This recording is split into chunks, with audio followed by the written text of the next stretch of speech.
पुराण शास्त्र कविता सबुठी माँ विषय बहुत किछि लेखा जाइछि, हेले बापांको विषय बहुत कम लेखा जाइछि। समस्तंकु मार भल पाइबाटा देखा जाए, हेले बापांको भल पाइबाटा देखा जाएनी। देखा जाउ नथिबा बापांको भल पाइबाकू आपणको सामनारे परिप्रकाश करिबा पई नीति शिक्षा कार्यक्रमटीर छोटिया उपस्थापना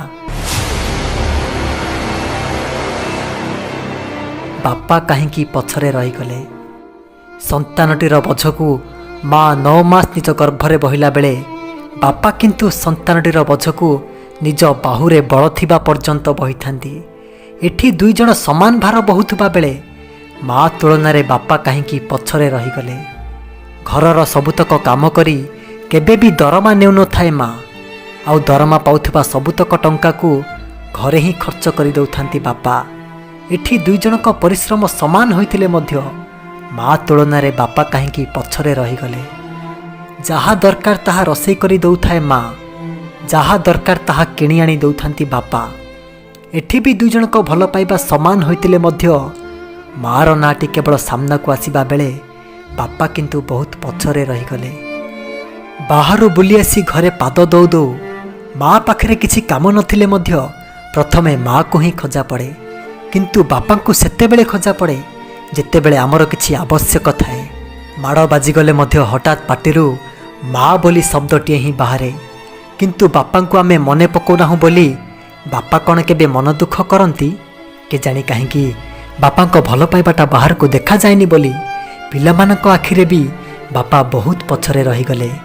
आलमारी सारा भर्ती होताए माँ पाई रंग बेरंगर शाढ़ी, आउ आम भाई भौणी विभिन्न प्रकार पैंट सार्ट, हेले बापांकर पैंट सार्ट रे आलमारीर गोटाए कण भी भरी हुएनी। तथापि बापा मनरे टिके भी आशंका न थाए कौ मासरे जदि पिलामानंकर स्कूल फीस घर खर्च सब बढ़ी जाए ताहले एथर पर्व को आ मो पाई शाढ़ी किणबनी बोली कही थाए माँ। किंतु बापांकर तो मूलरू किणबार ही नहीं, केवल से पुराणा चारिहल खंडिक को पिंधि कही थांती कौन ना एगुड़ाक तो नुआ भली देखा जाउछि, एथिरे आहुरी मोर बहुत दिन चली जिवो। एठी दुई जनक त्याग समान होतुबा बेले माँ तुलनारे बापा कहीं पछरे रहीगले।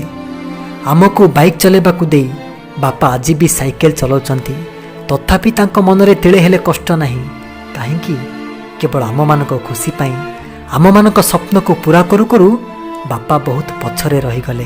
घरर सबु सदस्य खाई सारिबा परे बळका थिबा जिनिस को माँ खाउथाए। जदि कौ दिन मन पसंदर तरकारी तैयारी हेछि बोली पिलामाने सबुतक खाई सराई दियंती, ताहले बापा भात सहित केवल लुण मर्च को लगई मन फूर्ति खाई दउथांती। एठी दुई जनक स्नेह समान देखा जाउथुबा बेले माँ तुलनारे बापा कहीं पछरे रहीगले। बयस खसीगला परे माँ हुए तो घर पाई कामरे आसी पारे, किंतु बापा और बाहर को जाई खटी पारिबेनी बोली जानी सुधा सबु बेले पछरे रही जाउछंती सेई बापा। बापा एमिति बारंबार पछरे रही जिबार कारण कोन जानिछंती? कारणटी हैला सिए होउछंती आम समस्तंक पई गोटाए गोटाए मेरुदंड। शरीर पछरे मेरुदंड अछि बोली तो आमे समस्ते दंभरे ठिया ही पारुछंती।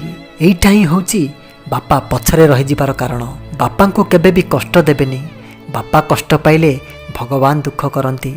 भगवान को कृपा पाइबा को हेले प्रथमे बापा को पूजा करंतु।